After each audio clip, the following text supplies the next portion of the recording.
Timnas Indonesia U23 dalam kondisi kurang ideal untuk melawan Timor Leste U23. Pasalnya beberapa punggawa skuad Garuda Muda mengalami cedera. Pemain Timnas Indonesia U23 yang cedera itu yaitu Ramadan Sananta, Muhammad Kanu, dan Irfan Jauhari. Ketiganya didera cedera ketika skuad Garuda kalah 1-2 dari Malaysia pada pertama partai grup B Piala AFF U23 di Ryan Pemvincin Stadium, Thailand. Begitu selesai pertandingan kemarin kontra Malaysia, memang ada beberapa pemain yang cedera ringan, ujar pelatih Timnas Indonesia Sintayong.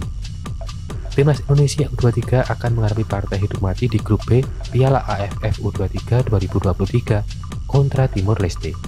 Duel tersebut bakal digelar Minggu 20 Agustus di Rayong Pemvincin Stadium. Sintayong memberikan update mengenai 3 pemain Timnas Indonesia U23 yang cedera itu.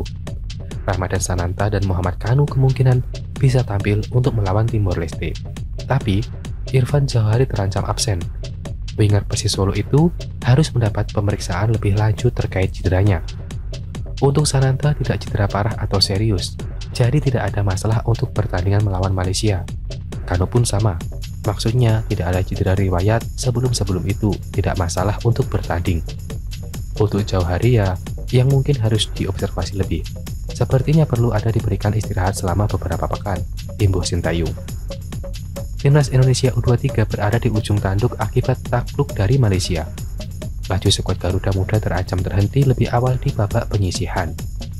Hanya 3 juara grup runner-up terbaik yang bisa lolos ke babak semifinal Piala AFF U23 2023. Sekarang Timnas Indonesia U23 menduduki posisi kedua klasemen sementara grup B dengan nilai poin dari 1 partai. Dalam peringkatan runner-up terbaik, Timnas Indonesia U23 menjadi yang paling buruk setelah Thailand yang mengkoleksi 3 poin dan Filipina 1 poin.